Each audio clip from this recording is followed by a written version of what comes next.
Okay, so now that the NBA season is over, it is now time to do a top 10 ranking that I was talking about in my videos. I was waiting until the NBA season is over because my rankings kept flip-flopping as season kept going on, but now this is my definitive top 10 going to next season. This is my NBA top 10 going into next season.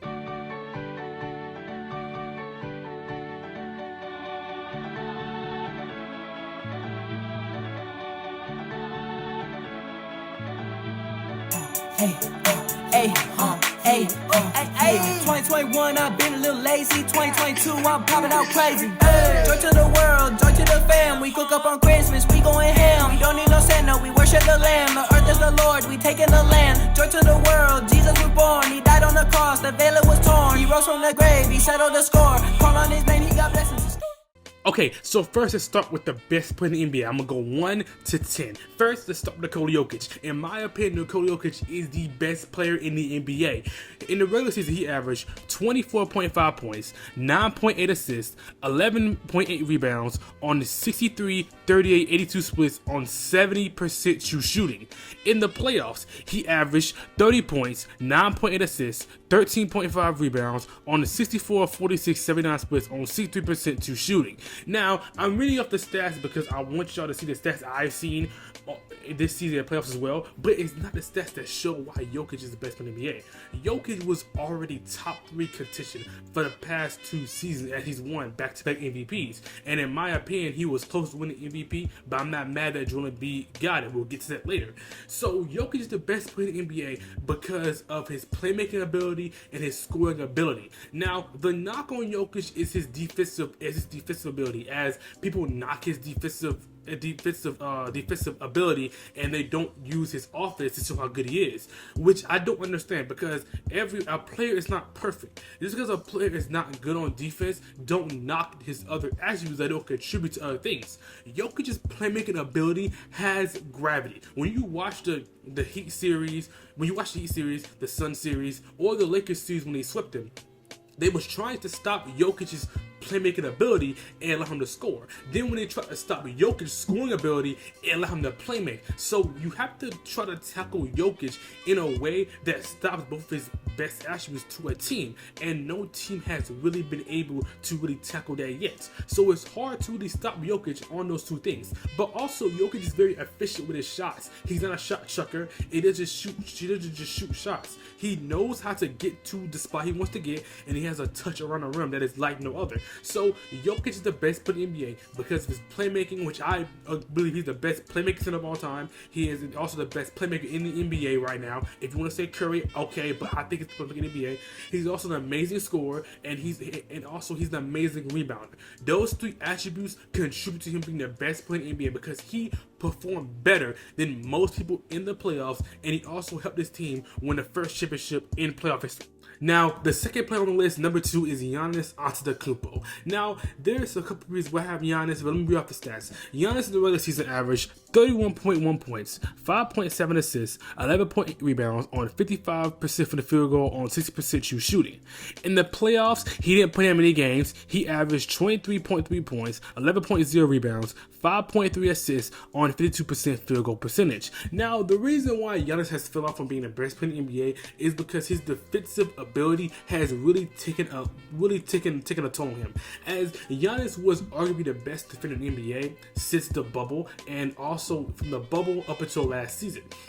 And Giannis played amazing defensively, but this season his defensive ability was going up and down. Also, people now have a strategy to stop Giannis, as Giannis was a good mid-range shooter the year he won a championship and also semi in the bubble. But Giannis has not been able to be efficient from the mid-range or the 3-point range, and it was hard for Mike Budenholzer to really play Giannis in that way, which I'm not gonna blame Mike Budenholzer for Giannis not playing as good, but it's also him not playing to where Giannis would be playing at. So Giannis' inability to play in a half-court setting and his inability to really be able to shoot from mid-range or the 3-point area really affects his play and affects him being at number 1.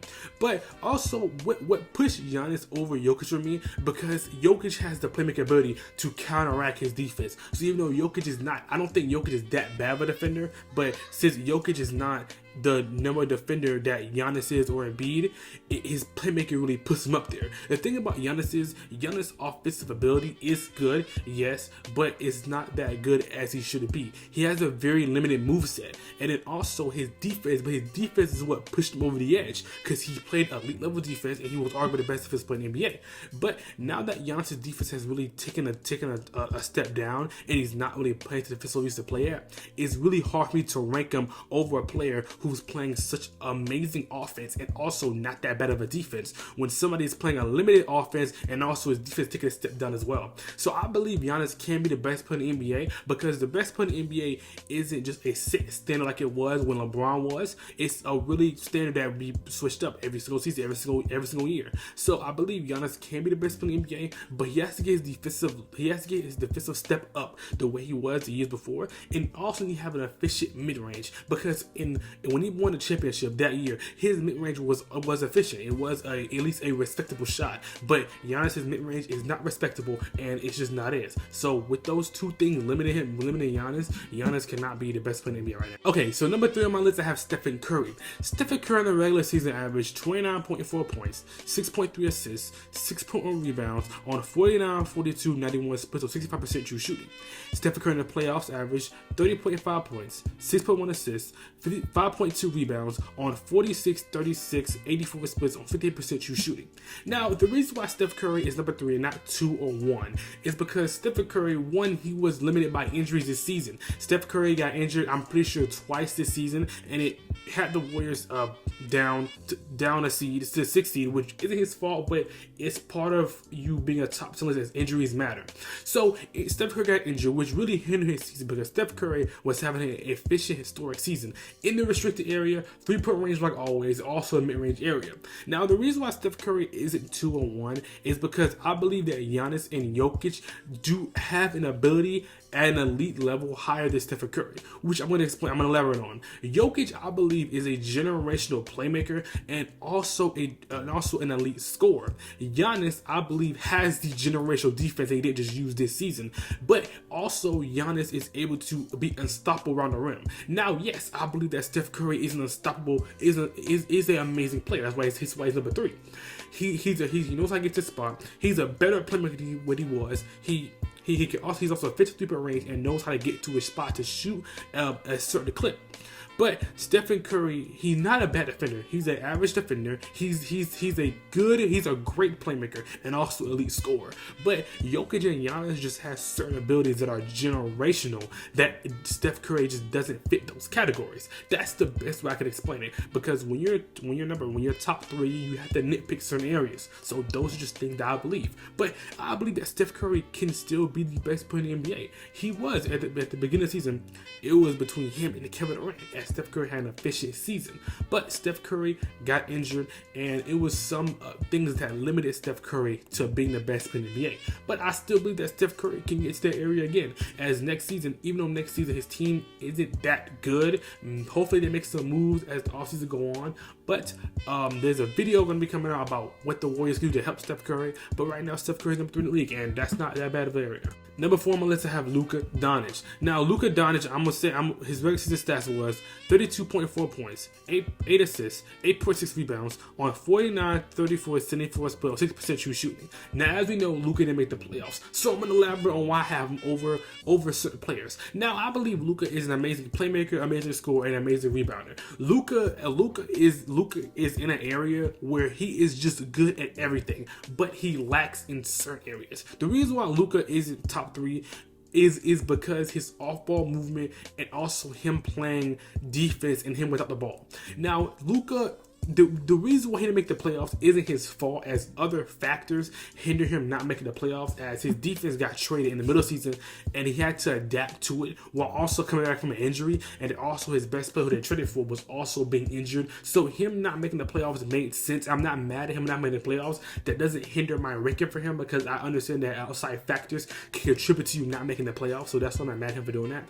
But the reason why I have Luka lower than how I had him, because I had him as a top 3 player. The reason why I moved him down is because Luka needs to know how to play off-ball movement with Kyrie Irving, because him and Kyrie can work. They're two amazing basketball players that you can know how to coexist with each other. But Luka has to learn how to play off ball because Luka dominates the basketball, which isn't a bad issue. But the heliocentric offense that Luka runs with the Dallas Mavericks, it's not going to contribute to wins anymore with Kyrie Irving. Now, I believe the Mavericks need to make moves to really improve the defense around Luka and Kyrie because their offense is not going to counteract defenses. Their offense is not going to counteract other offenses that they're to go against. So I'm not discrediting for that. But what I'm discrediting Luka for is his off-ball ability and also his ability to play without the basketball. Because when Luka Doncic doesn't have the basketball, he just stands aimlessly. He stands on the basketball court and he doesn't really know what to do without the basketball. Now, yes, there's going to be, if you watch highlights, there's going to be clips of Luka doing some things off ball. But if you watch a full Dallas Mavericks game and you look at what Luka's doing, Luka does not know what to do off the basketball. So he needs to learn how to do that. Also, Luka needs to learn how to be able to get to his spots sometimes, because sometimes Luka doesn't know how to get there. So those are things that's hindering Luka. But I believe Luka is still an amazing playmaker. Luka's a good three-point shooter. Luka knows how to get to the paint. Luka does things offensively that push him over the gap, which his defense is not good at all. Luka is not a good defender. So Luka can become at least a decent defender or an average defender, and then also learning how to play off ball at least a smidge, at least a little bit better. Luka can be up in the top 10 list. Right now he's number 4, and he needs to work on those things to improve. Number 5, I have the MVP of the season, Joel Embiid. Joel Embiid in a regular season average 33.1 points, 4.2 assists, 10.2 rebounds on 54, 33, 85 split, 65% true shooting. Joel Embiid in the playoffs averaged 23.7 points, 2.7 assists, 9.8 rebounds on 43, 17, 90 splits on 56% true shooting. Now, the reason why Joel Embiid isn't top 3 as normal MVPs are is because Joel Embiid has a significant drop-off when he plays in the playoffs, which I don't like. I don't like how your regular season is amazing and you play good in the regular season, but you have a significant drop-off when you go against good defenses. Because yes, good defenses hinder great players. I'm not saying they don't, but good defenses don't hinder amazing players or all-time great players. So when you're the MVP of the season, when you're the best player on your team, you cannot just not play good in clutch games. Now, yes, I'm gonna give Joel Embiid a pass, as Joel Embiid wasn't 100%. He was injured, and I don't believe he was 100% going in this season. But we cannot keep on using injuries to prop up a player and give a player excuses, as he was injured and he is very injury prone. Now, Joel Embiid is the amazing defender. Joel Embiid is, I don't know if he's an elite defender, but he's going to the elite category. He's in the elite category. So Joel Embiid is a good defender. Joel Embiid is a great post player, but his three-point shooting is inconsistent, and also his playmaking. But I believe that Doc Rivers didn't really utilize Joel Embiid well, as Joel Embiid was really on the elbows and shooting and coming up at the top of the key and doing it, as I believe Joel Embiid should be in the post and the post areas instead of being at the top and getting a post himself. So yes, I believe that Doc Rivers played a role in him not being as good as he should be in sometimes, but in the playoffs, Joel Embiid was actively playing bad, actively not getting into the offense, actively not doing things that he was doing before. So it's also Joel Embiid, but also some of Doc Rivers. So that's why I don't really have him that high as he should be, as Joel Embiid needs to improve on some areas. His three-point shooting, him getting into his post, and also just things that he do. Now, I believe that if James Harden's come back, as him and James Harden had a really good duo, and they did things together, that Joel Embiid had the best season under James Harden, because James Harden is a good playmaker. So I believe that Embiid needs a good playmaker or amazing playmaker to be able to make him play to the opportunities to play at. So right now, Joel Embiid is number 5, and he can improve to number 1, number 2, number 3. But Joel Embiid's at 5 for those reasons that I've said. Now we're entering the bottom 5 category, and these players was hard for me to rank besides number 10. Number 10 I already knew was definitive, but 6, 7, 8, and 9. 6 and 7 I was debating between flip-flopping. 8 and 9 I've been debating as well. But number 6, definitive answer, I have Kevin Durant. Now the reason why Kevin Durant is not a top 5 player and he's number 6 is because Kevin Durant had a significant drop-off. I'm going to read off his stats. Kevin Durant in the regular season averaged 29.1 points, 5 points, 5 assists, 6.7 rebounds on 56, 40, 91 splits on 67% true shooting.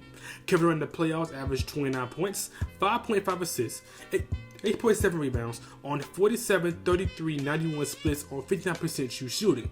Now, Kevin Durant had an amazing season, had an amazing start to the season. He was arguably MVP. He was efficient, he was scoring, and he was doing everything on the floor he could do as he was really trying to have the Brooklyn Nets up. Him and Kyrie was playing amazing. But injuries is what hinders Kevin Durant. Injuries and also his limited capabilities other side besides scoring. Now I'm gonna get to that in a second. Now the reason why Kevin Durant is number 6 for me is because Kevin Durant doesn't do anything that levels up to his scoring or does anything marginally to that area. Kevin Durant, when he's on the floor, the reason why Kevin Durant is even in this area is because of how good of a scorer and how efficient he is at scoring, and his gravity causes him to have assists and everything. Now I'm not taking away from his rebounding. Kevin Durant is a good rebounder, and Kevin Durant is a good defender when he wants to. But Kevin Durant's gravity and his ability to score is what has him in this category, because Kevin Durant is not that good of a playmaker. Whether you like it or not, Kevin Durant is not that good of a playmaker. Whether you like it or not, Kevin Durant doesn't add any value to other things at this stage of his career, which is not a bad thing, as Kevin Durant is getting very old. He's still at this level, which is very good for a player like Kevin Durant. So Kevin Durant, I don't know if it can be higher than what he is before, but the only thing I can say is if Kevin Durant has at least a better season defensively, Kevin Durant at least stays healthy the rest of the season, because there is not a new CBA when he has to be healthy to at least make any of the postseason awards. So Kevin Durant has to be healthy. He needs to be healthy and be consistent on his Suns team, which is going to be hard for him to do it as he has 2 more shot creators, but I believe Kevin Durant still get his shots off. So Kevin Durant has to just stay efficient on this team and not jump from the playoffs, because the playoffs against the Nuggets, look at his stats, look at the series he had. He had a significant drop off playing against Christian Braun and playing against the Nuggets defense. So when Kevin Durant go get significant defenses, he drops off very significantly, and that's the issue. Because if Kevin Durant is the number 1 scorer on my team, he's number 1 player, and I know he draws gravity, but his efficiency drops off. So I'm running my offense through Kevin Durant, who doesn't become efficient and turns into a playmaker against good defenses, but isn't a good playmaker. So that is the issue for most teams that has Kevin Durant on it. That's why Kevin Durant isn't as high as on my list, but he's still high. He's still number 6. Most people have him at 8, 9. Some people don't have him in the top 10. So Kevin Durant at number 6 is still a good area for him, but he needs to improve on them things, which I don't think he's going to improve, seeing that he's old. But still, those are the reasons why Kevin Durant is not that high. He's only number 6. Number 7, I have Anthony Davis. Now, Anthony Davis in the regular season averaged 25.9 points, 12.5 rebounds on 50% from the field goal and 62% from the true shooting. Anthony Davis in the playoffs averaged 22.6 points, 14.1 rebounds on 52% from the field goal and 59% true shooting. Now, the reason why I just don't have Anthony Davis higher than Kevin Durant and why he's number 7 is because his offensive ability. Now Anthony Davis plays defense consistently. I'm not taking away from him, and he's an amazing defender. As even the games he played he had offensive inconsistencies, he was still playing at a top defensive level. So that's why I commend 84. But when he has his offensive inconsistent moments, it really takes away from the team, and it allows and it forces the team to really do another way of scoring and another way of winning the games, as the Lakers really have to play through AD more, as LeBron James is getting older and older and doesn't need to control the offense as he should be able to most of the times. So that's why I have a knock on Anthony Davis, as Anthony Davis is inconsistent at times, and he also is injury riddled, which also applies to Kevin Durant. So that's why I was debating between them two, because both of those things apply to both of those players, as both of them are inconsistent in areas. That's 1. Both of them are injury riddled. That's 2, and both of them provide only one thing when they're being inconsistent, and when that one thing gets shut off, it's really hard for me to play. But the thing about Anthony Davis is his defense never ever shuts off. But his defense is amazing, yes. But when you need him to score and he doesn't be able to do that, it takes off the Lakers' offense and it doesn't allow them to win games, which is why I knock Anthony Davis down 1 step over the AD. But they're really interchangeable for me. Every day I really think if Davis is better than Kevin Durant, if Kevin Durant is better than AD. It really flip-flops on me. But I'm going to have KD at 6, AD at 7 for the reasons I have said. But it flip-flops on me, and maybe going on, I might see AD is better than KD. But I'm going to say right now, my definitive list, Kevin Durant at 6 and Anthony Davis at 7.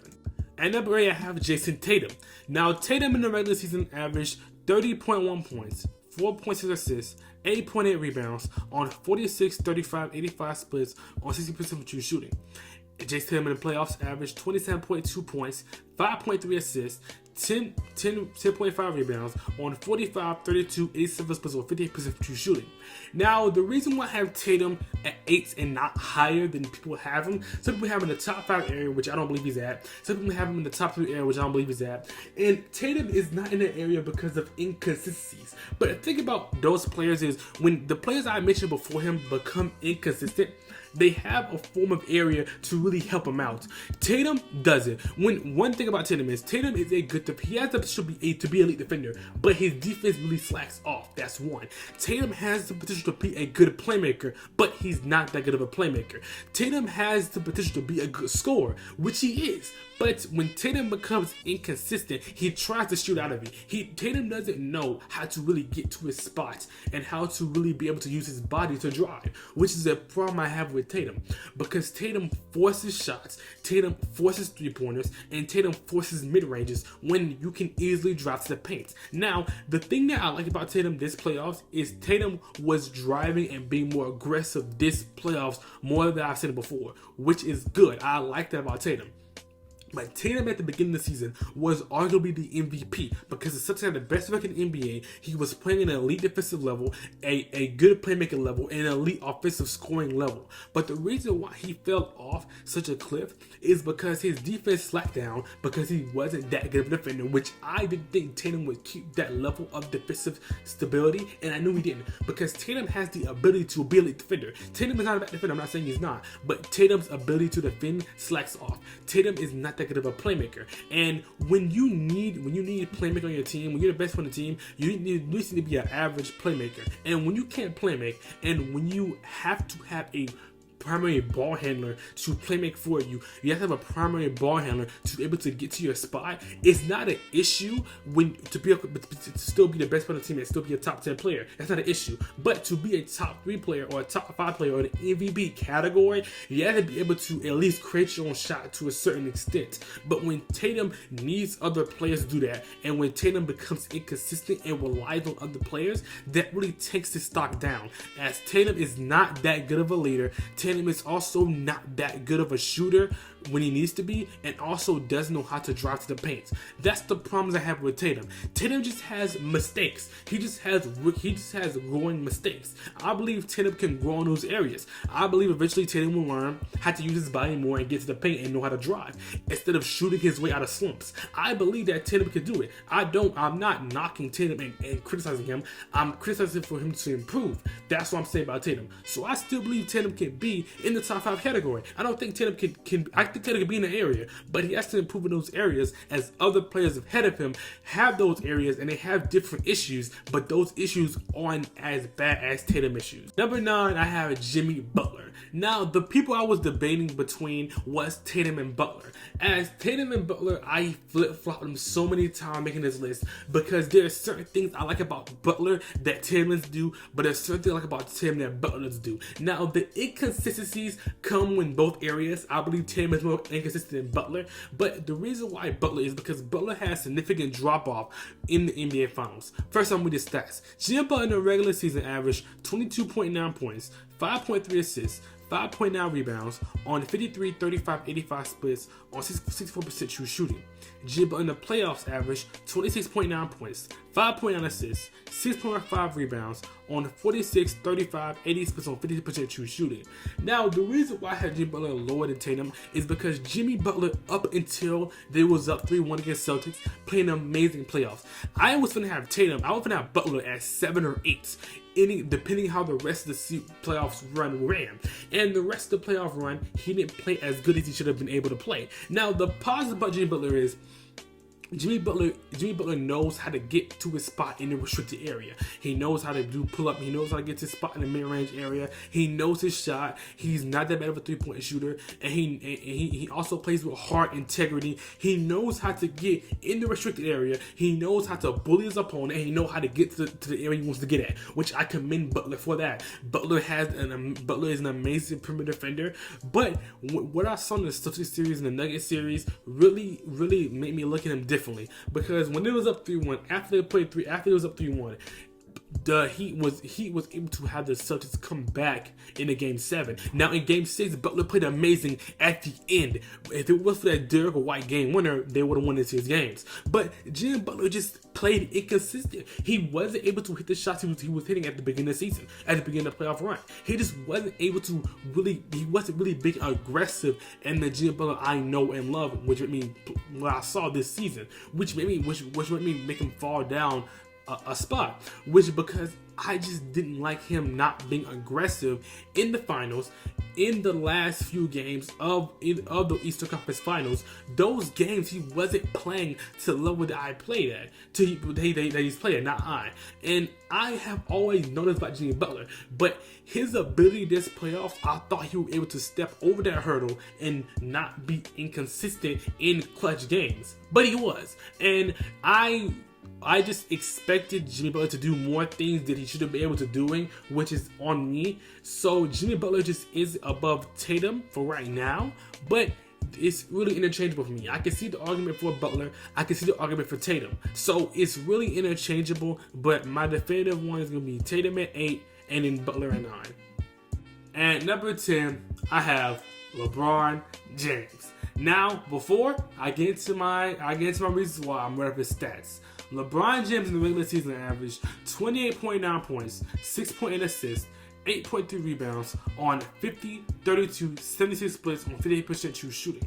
LeBron James in the playoffs averaged 24.5 points, 6.5 assists, 9.9 rebounds on 49, 26, 76 splits on 58% true shooting. Now, the reason why I have LeBron as literally a 10th best player in the NBA is because LeBron James has just fell off. It is not a knock on LeBron. LeBron James has just fell off. LeBron James just doesn't do things that he was doing before. LeBron's defensive level has significantly fell off. LeBron James is still an elite playmaker. LeBron James is still an amazing scorer. But LeBron James is not being as aggressive as he used to be, which all these things are not a knock on LeBron James. LeBron James is old, so I don't have high expectations for him as other players. I know that he's older, and I know that he's doing these things. The reason why I'm saying his limitations is because of the LeBron fans that is going to come at me for this clip, I'm going to put on TikTok, and is going to come at me for the things I'm saying about LeBron James, even though it's true. LeBron James has significantly had a decline since his Cleveland Cavalier days, which is not a knock on LeBron James. LeBron James is old, so I don't expect him to do things that he was doing before.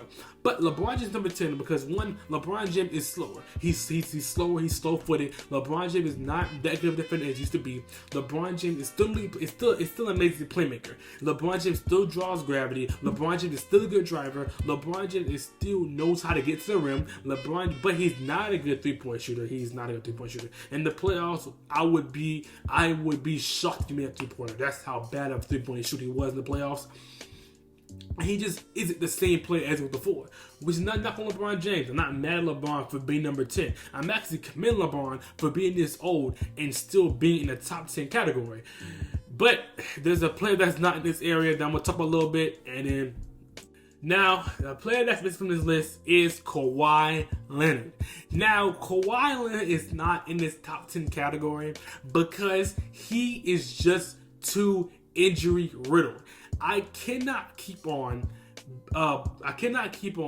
having Kawhi in areas that he cannot be in if he cannot consistently play. The reason why I didn't have AD in my top 10 category 2 years ago, and I made a short talk about this. The reason why AD is not as good as you think he is because of his injury riddle. He was injured for 2 seasons majority of the season, and people still had him in the top 5, top 10 category, which I didn't believe. But I defended Kawhi Leonard last season because he had an Achilles injury in the playoffs and he couldn't play. But he just doesn't play games, and he doesn't play them, and he also is injury riddled. That's why he's not in his top 5 area. I believe he can be in the top 10 area. I believe he can. I had him as a top 6 player last season. But he's not in his area because he just doesn't play consistently, and he just doesn't play enough games. Okay, so this is a long video. I might split it into 2 different videos. So you might see one half and you might see the other half. I don't know yet, but this is my top 10. This is my top 10 list. My top 10 list goes Jokic at number 1, Giannis at number 2, Steph Curry at number 3, Luka at 4, Embiid at 5, KD at 6, AD at 7, Tatum at 8, Butler at 9, and LeBron James at 10. Thank you for watching this video. Go ahead and like, subscribe, as this might be part 2 of the video or might be part 1 of the video, whatever I feel like doing. Thank you for watching.